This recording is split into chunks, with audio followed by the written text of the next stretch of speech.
vous êtes bien sur RMC, sur BFM Sport et sur rmcsport.fr. Vous cliquez sur l'after, vous avez le son et l'image. On est ensemble jusqu'à minuit avec Pierre Ducrot, avec Jonathan Macardy. Et tout de suite, c'est les questions de l'after. Comme tous les lundis, l'équipe de l'after revient sur les grosses actus de la Ligue 1, du championnat de France. Tiens, première question. Jusqu'où peut descendre Saint-Etienne? Est-ce que Saint-Etienne peut descendre en Ligue 2? Ah bah ils peuvent. Hein. Ils peuvent. Moi, je pense que c'est une possibilité quand tu vois ce qui se passe à l'heure actuelle. Et j'en reviens à mon avis tranché du début. C'est qu'à un moment donné, si tu prends pas les bonnes décisions à la tête du club, je te dis pas qu'il faut que tout le monde s'en aille, il faut virer tout le monde, etc. Je pense qu'il faut remettre de la cohérence et de l'ordre là-dedans. Soit t'as une gestion un peu familiale de la chose, mais avec un vrai père de famille, c'est ce que tout à l'heure on disait avec Dugas, mais avec un vrai père de famille qui a de la poigne et de l'autorité, et tout le club se construit comme ça. Soit t'as une autre gestion un peu plus comme celle de Cayazo, qui est un peu plus comment je pourrais dire, un peu plus moderne, un peu plus dans l'air du temps. Un peu plus chef d'entreprise, quoi, un peu plus chef d'entreprise, voilà. Mais une des deux, pas les deux qui sont sans arrêt en conflit et sans arrêt, et ce qui donne quelque chose d'incohérent pour tout le monde après, les joueurs, un coach, tout le monde. Tiens, juste avant de t'entendre, Jonathan, on accueille Laurent, supporter de la SSE. Salut Laurent. Bonsoir messieurs. Salut Laurent. À ma question, jusqu'où peut descendre Saint-Etienne, qu'est-ce que tu réponds toi? Moi je pense qu'on y va tout droit. Je pense que malheureusement Saint-Etienne va descendre en deuxième division. L'équipe est mauvaise, les dirigeants sont mauvais.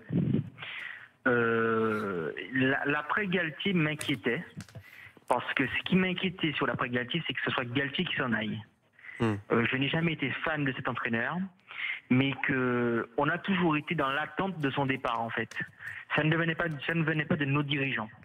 Il s'en va, on récupère Oscar Garcia. Lui aussi, il s'en va parce qu'il pointe du doigt la direction. Julien Sablé me semble totalement dépassé. Ses seuls arguments, c'est il faut y aller, il faut mettre les couilles. Voilà, je voulais pas le dire, sur la table. Aucune cohérence tactique. Moi, je vous pose une question, messieurs. Pendant le mercato hivernal, quel joueur viendra à Saint-Etienne? Quel joueur viendra dans cette galère? Aucun. Doria. Apparemment. Non mais, c'est vrai. Vous rigolez, mais on parle de Doria, on parle de Ntep, on parle de beaucoup de joueurs, mais personne ne viendra. Quand on regarde le classement, pour moi, les équipes comme Toulouse, Angers, ils sont mieux préparés et mieux armés à jouer le maintien. À Toulouse, je sais pas. Toulouse, franchement, c'est pareil. C'est compliqué. Mais t'es pas armé de base pour jouer le maintien. Là, clairement, alors, pour une fois, rarement. T'as quelque chose, Laurent, que peu de clubs ont en France à Saint-Etienne, c'est que c'est un club de foot français qui est dans le paysage du foot français très très important. Et crois-moi, pour un joueur, ça peut compter. Alors par contre, je te dis pas qu'en ce moment tu vas attirer le tout meilleur joueur, mais tu peux quand même t'en sortir grâce à ça. Mais ça ne changera pas tout. Un grand coach. Ouais, ça ne changera pas tout si tu ne changes pas effectivement de la gestion du club. Voilà, c'est n'importe quoi à l'heure actuelle. Est-ce que vous avez vu l'attitude de Romillet vendredi? Oui, qui a clairement insulté l'arbitre, oui. Qui a voulu descendre, qui a été retenu par Julien Sablé, qui a insulté l'arbitre, qui a dit t'es une grosse merde. C'est le signe que tout va mal. Comment cette équipe peut se relever? Je vous dis aussi une chose, c'est qu'il y a très peu de leaders dans cette équipe, à part Perrin. Il n'est pas bien en ce moment. Et Ruffier n'est pas bien en ce moment. Perrin il n'y a pas de leader. Ouais. Moi, je vous dis, on descend en deuxième division. Le 19e, il y aura le 20e, ce sera Metz. Et le 19e, pour moi, c'est Saint-Etienne. T'as une chance, Laurent, c'est que le niveau de la Ligue 1 en bas de tableau, c'est quand même assez resserré dans la faiblesse et dans la médiocrité. Ouais, je pense que t'as quand même... allez, on va mettre Guingamp dans le lot, mais Guingamp, Amiens, Troyes, Bordeaux, Saint-Etienne, Toulouse, Metz, Angers, le LOSC et Saint-Etienne. Ça va jouer le maintien. Ouais, alors par contre, ça va jouer le maintien. Je trouve que toutes ces équipes sont un peu moyennes. C'est pas médiocre. Amiens, je suis pas tout à fait d'accord avec toi sur Amiens. Tout ça. Même Guingamp, même je sais pas qui tu as dit, mais non, c'est pas médiocre. C'est pas toujours médiocre, pardon. C'est des équipes. Si Guingamp c'est médiocre, Marseille c'est un peu plus que médiocre. Non, mais bon. Déconne pas. Joe, il faut une qualité technique à Marseille qui est. Non, mais bien évidemment, je surexagère le trait. Je parle d'un raisonnement global. Guingamp, t'as un budget, t'as un club, t'as une situation. Alors relativement au contexte, etc. Oui. Mais quand tu regardes les faits, que tu regardes juste l'équipe jouer, que tu regardes juste les résultats, c'est c'est pas brillant. Je suis désolé. Alors, j'ai l'impression que le bas de tableau de cette déjà, saison, il y a une différence entre pas brillant et médiocre. Alors, je vais le maintenir, c'est médiocre. Quand tu regardes par rapport au bas du tableau l'année dernière, où je trouvais qu'il y avait des bonnes équipes, il y a 2 ans, c'est pareil, je trouvais que les équipes étaient pas mal. Là, je trouve que quand tu regardes les 5-6 équipes de queue de classement, c'est moins bon que l'année dernière. Attends, je les reprends parce que je. Ouais. C'est moins Angers, bon. Angers est moins bon que ces 3 oui, c'est moins bon. C'est moins bon. Messieurs, ça fait 5 minutes que Bernard Caillezot, le président de Saint-Etienne, veut vous parler parce qu'il disait qu'ils étaient nuls. Laurent, au 32-16, disait qu'ils étaient nuls, les dirigeants. En tout cas, ils ont un plan. Bernard Caillezot. Ce plan, il est très simple. Il s'organise en 3 phases.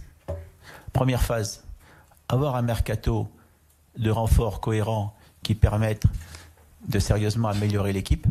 Deuxième élément important du plan, le management de l'AS Saint-Etienne doit évoluer. Roland va le faire évoluer. Il faudra l'arrivée de nouvelles personnes, peut-être même d'un directeur général de haut niveau. Troisième élément, arrivée d'un investisseur puissant sur lequel, là, c'est mon job. Je m'y consacre, je dirais, à 80%. Lorsque cet investisseur puissant arrivera, nous serons à sa disposition pour soit rester, soit partir du club. Mais de toute façon, c'est l'institution qui compte. Voilà. C'est cohérent. Moi j'aime bien ce qu'il dit là. Ah bah là, oui, là, c'est le discours d'un mec. Le mercato. On dirait McCourt l'année dernière quand il est arrivé à l'OM. Petite synthèse, rédaction en 3 parties si on se pose. Si tu prends le truc très frontalement comme ça, le mercato, oui, il a raison, il va falloir qu'il soit bon.